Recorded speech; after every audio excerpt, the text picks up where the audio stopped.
Poverty isn't just a lack of money, it's a pattern of belief, a self-contained universe of limits. Now, most people think being poor means not having enough, but the truth is darker.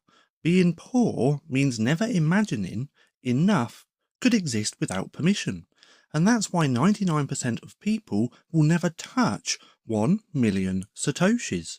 Now, not because they can't afford it, but because they can't see it. They can't see beyond the next paycheck, the next dopamine hit, or the next distraction the system feeds them to stay docile and dependent. They are not financially poor, they are just perceptually poor. Now, I just quickly want to chuck this in here. This is a free course of mine, and it's called Sovereign by Design. Now, if you want to come and check this out, what I'll do is link it down in the description below. See, here's the part no one wants to admit. The system didn't just take your money, it took your imagination. It trained you to trade hours for paper and to worship the paycheck like a pacifier. See, you were born into a feedback loop of exhaustion. Work, spend, repeat, where every reward for your effort pulls you deeper into obedience. Now, the poor stay poor because they spend energy proving they're good players in a rigged game.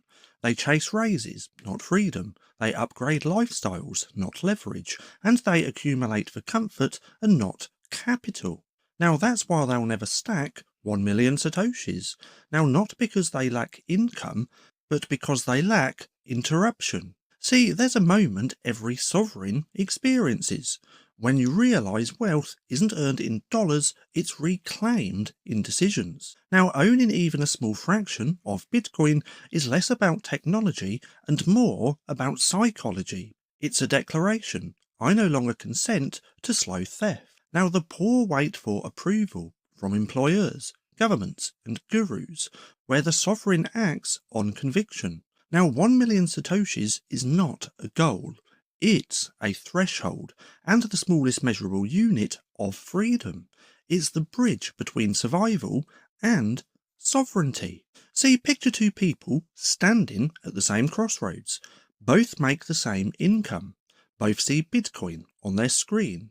Now, one scrolls past thinking it's too late, it's too expensive, it's not for people like me. Now, that thought costs them generational wealth. Now, the other one pauses, feels something, buys a few thousand sats, then keeps doing it daily, quietly, and relentlessly. Now, 5 years later, one is still complaining about rent, and the other owns a slice of the future that no politician can inflate away. Now, the difference wasn't luck, it was perspective. See, if you grew up middle class or poor, you were taught one philosophy. Safety is survival. Get a stable job, save in the bank, don't take risks. Now, that advice used to work when money held its value, but now it's poison wrapped in nostalgia. See, the system rebranded obedience as morality. You think you're being responsible when you follow the rules, but the rules were written by the winners, and their goal was never to help you win, only to keep you playing. See, the poor stay poor because they keep playing honorably in a game built on theft. Now, here's the truth about this. Wealth isn't about how much you have, it's about how little permission you need. Now, the fiat world measures success by accumulation, houses, cars, trophies, but the sovereign world measures success by autonomy. How much of your life can't be taken, taxed, or tempered with. See, 1 million sats might look small today, but is a claim on the scarcest digital real estate humanity has ever created.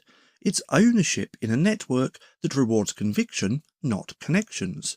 Now, the poor will never touch that, because they were programmed to look for comfort, not conviction. See, the real cost of poverty isn't missing money, it's missing moments.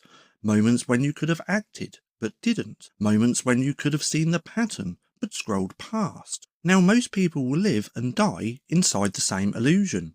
believing wealth was something external to chase, instead of internal to build. But the few who stack, well, they break the loop.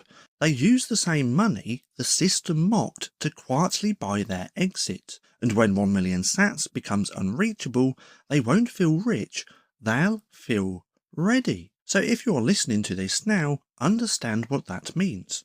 You're early, you're awake, and you have a choice most will never see. Now don't wait for permission to escape. Start stacking what can't be printed, because the future won't belong to the rich, it will belong to the sovereign. Now, one last time, if you actually want to understand sovereignty a little bit better, then come and check out this free course, which I'll link down below. Now, if you've made it this far, and if you're not too sure what to watch next, well, I have this playlist for you just here, which you can go ahead and binge watch if you enjoy watching my videos, or if you just want a quick single little video, you can watch this one just here, recommended to you by YouTube.